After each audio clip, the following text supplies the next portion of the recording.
Сәлеметсіздер ме оқушылар? Бүгінгі тақырыбымыз жай бөлшектерді қосу және азайту.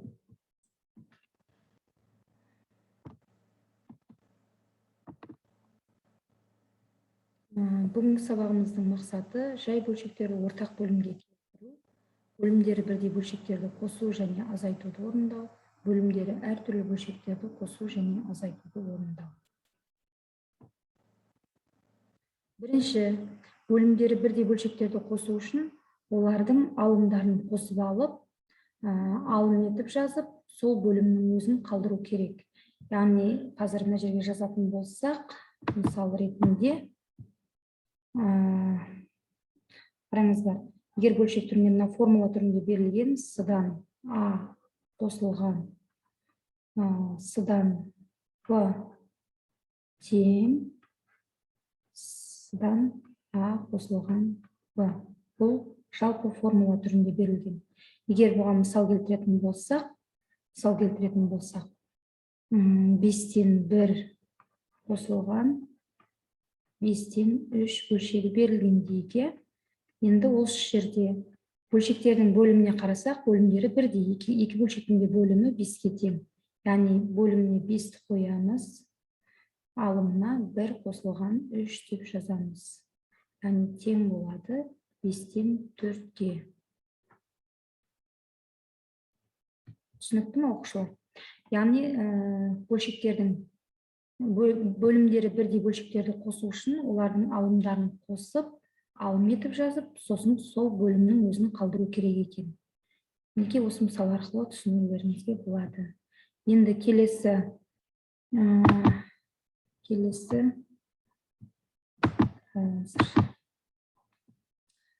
бөлімдері бірдей бөлшектерді азайтқанда азайғыштың алымынан азайтқыштың алымын азайтып, алым етіп жазып, сол бөлімнің өзін қалдыру керек. Бұл жерде де жаңағы көрсеткен формуламыз секілді, қазір көріп отырғандарыңыздай, с-дан а азайтылған с-дан в дегенне, бұл тең болады с-дан а азайтылған в-ға. Яғни бұға мысал келтіретін болсақ, қазір мысалы 6-дан 5 азайтылған 6-дан 1 деген бөлшек берілген. Яғни бұл жерде осы бөлшектің айырмасын табатын болсақ, бөлшектің бөлімін жазып қоямыз 6-ның өзін, өйткені бөлімдері бірдей екеуінің де. Енді алымдарын азайтамыз, 5-тен азайтамыз 1-ді. Яғни бұл тең болады 6-дан 4-ке. Енді қарап отырсаңыздар, оқушылар, бұл жерде 6-дан 4, яғни екеуі де бірдей санға қысқарады. Сондықтан екеуін бірдей 2-ге қысқартып жібереміз. Сонда 6-ны 2-ге қысқартсақ 3-тен тиеді, 4-ті 2-ге қысқартсақ 2-ден тиеді. Сонымен 3-тен 2 деген бөлшек қалады екен. Енді келесі бөлімдері әртүрлі бөлшектерді қосу және азайту үшін бөлшектерді ең кіші ортақ бөлімге келтіру керек екен ең бірінші. Екінші бөлімдері бірдей бөлшектерді қосып азайту амалдарын орындайды екенбіз.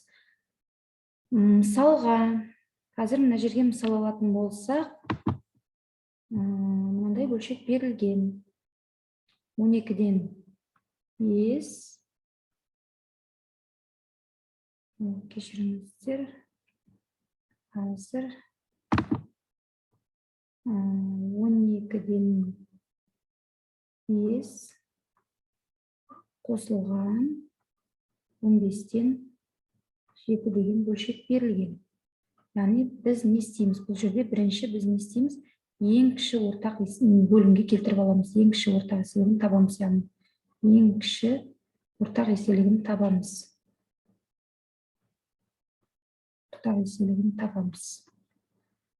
Жақшаның ішінде 12 және 15 сандары үшін ең кіші ортақ еселік 60 саны болып табылады. Яғни бұл жерде 60 санын тауып алдық, ең кіші ортақ еселікті. Біз енді 60-ты 12-ге бөлеміз. 12-ге бөлгенде 5-тен тиеді, өздеріңіз көріп отырғандай. Мінекей он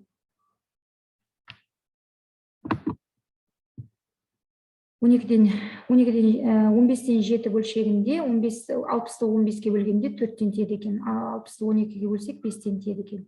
Яғни бөлшектің бөлімдері бірдей 60 деген санға келді. 60 деген санға келтіріп алдық. 5-ті 5-ке көбейткенде 25-ке тең, 4-ті 7-ге көбейткенде 28-ге тең.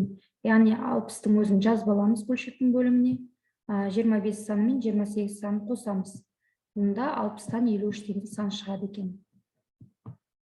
Сол сияқты және 12-ден 7 және 9-дан 2 бөлшегі берілген, яғни айырмасының мәнін табу керек осы екі бөлшектің. Бұл жерде де ең кіші ортақ еселікті тауып, 12 мен 9 санына 36 деген сан ең кіші ортақ еселік болады екен. Енді сол 36 деген санды біз бөлшектің бөліміндегі сандарға бөлгенде шыққан санын біз сол бөлшектің алдындағы сандарға көбейтеміз. Мысалы 36 деген санды 12-ге бөлетін болсақ, 3-тен тиеді екен. 3-ті 7-ге көбейтеміз, 21-ге тең. 36-ны 9-ға бөлсек 4-тен тиеді, 4-ті 2-ге көбейтсек 8-ге тең. Яғни 36 санын бөлшектің бөліміне жаздық. 3 пен 7-ні көбейтіп 21 деп жазып алдық. 2 мен 4-ті көбейтіп 8 деп жазып алдық. Бұдан тең 36-дан 13 деген бөлшек шығады екен.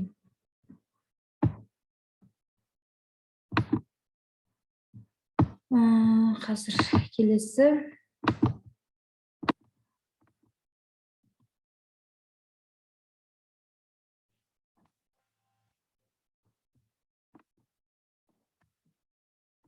Бөлшектерді қосу және азайту амалдарын орындаңыз дейді. Бөлімдері бірдей бөлшектерді қосу, азайту амалдарын орындаймыз. Мына жерде бірнеше мысалдар көрсетілген екен. Мен қазір сіздерге соның біреуін көрсетейін. 9-дан 5 азайтылған, 9-дан 2 деген бөлшек берілген. Осы бөлшекті азайтуымыз керек. Яғни бұл жерде жаңағы ережелер бойынша бөлшектің бөлімін жазып аламыз да, алымындағы сандарды азайғыштан азайтқышты азайтамыз. Тең болады екен 9-дан 3-ке тең болады екен. 5-тен 2-ні азайтқанымызда 3-ке тең. Яғни дәл осы секілді біз қазір қосу амалын орындаймыз. Мысалы 12-ден 4 қосылған 12-ден 1 деген бөлшектері қосу керек екен. Яғни бұл жерде де дәл сол сияқты жаңа ережелерге сүйене отырып біз 12 бөлшектің бөліміндегі 12 санын жазып аламыз да 4-ке 1-ді қосамыз. Яғни бұл жерде тең болады 12-ден 5-ке тең болады екен. Демек, бөлшектерге қосу және азайту амалдарын орындау, яғни бөлшектердің бөлімдері бірдей болған жағдайда біз бөлшектердің бөлімін өзін жазып алады екенбіз, солай қалдырамыз, алымындағы сандарды бір-бірінен қосып азайтады екенбіз. Демек, бұл түсінікті деп ойлаймыз сіздерге. Келесі мысалға өтетін болса, бөлшектердің бөлімдері әртүрлі болған жағдайда қалай қосып азайтамыз. Яғни бұл жерде де қазір мысалмен көрсетіп түсіндіремін сіздерге. Бір мысалды алатын болсақ, мысалы 16-дан 3 сан бөлшегіне қосуымыз керек 8-ден 5 бөлшегін. Яғни тең болады. Бұл жерде біз алдымен бұл бөлшекті орындамастан бұрын бөлшектің алымындағы сандардың бөлшектің бөліміндегі сандарды біз ең кіші ортақ еселігін тауып алуымыз керек. 16 және 8 санына ең кіші ортақ еселік 16 саны болып келеді. Сондықтан бірінші бөлшекке сол 16 санын 16-ға бөлген кезімізде 1-ден тиеді, 16-ны 8-ге бөлген кезімізде 2-ден тиеді. Яғни біз бөлшектің алымында бөлімінде осы берілген сандарға көбейтіп жазамыз. Бірінші бөлшекті біз 1-ге көбейткенде сол бөлшектің өзі қалады. 16-дан 3 қосылған. Екінші бөлшекті біз 2-ге көбейткенде 16-дан 10-ға тең болады екен. Яғни бұл тең болады 16-дан 13-ке. Мінекей осылай бөлшек нәтижесі шығады. Бұл жерде 16-13 екеуде қысқармайды, сондықтан осы күйінде қалады. Келесі екінші мысалы азайтуды орындайтын болсақ, бөлімдері әртүрлі сандарды азайтуды орындаған кезімізде, мысалы 6-дан 5 азайтылған 9-дан 2 деген бөлшек берілген. Яғни біз қазір бірінші ең кіші ортақ бөлгішін тауып алатын болсақ, 6 мен 9-ға қандай сан болады? 18 деген санды аламыз, е? 18-ді 6-ға бөлсек 3-тен тиеді, 18-ді 9-ға бөлсек 2-ден тиеді. Яғни бөлшектің алымында бөлімінде осы сандарға көбейтеміз. Яғни 18-ден 15 азайтылған 18-ден 4 деген бөлшек пайда болады. Енді азайтатын болсақ, 18-ден неше қалады? 9 қалады екен. Енді қараңыздар оқушылар, осы жерде екеуде бірдей санға бөлінеді, яғни екеуде 9-ға бөлінеді. 18-ді 9-ға бөлетін болсақ 2-ден тиеді, 9-ды 9-ға бөлетін болсақ 1-ден тиеді. Яғни бұл жерде біз қысқарттық, е? Екеуі бірдей бөлінетін санға қысқарттық. 2-ден 1 бөлшегі қалды. Сіздерге тақырып түсінікті деп ойлаймын. Келесі кездескенше сау болыңыздар.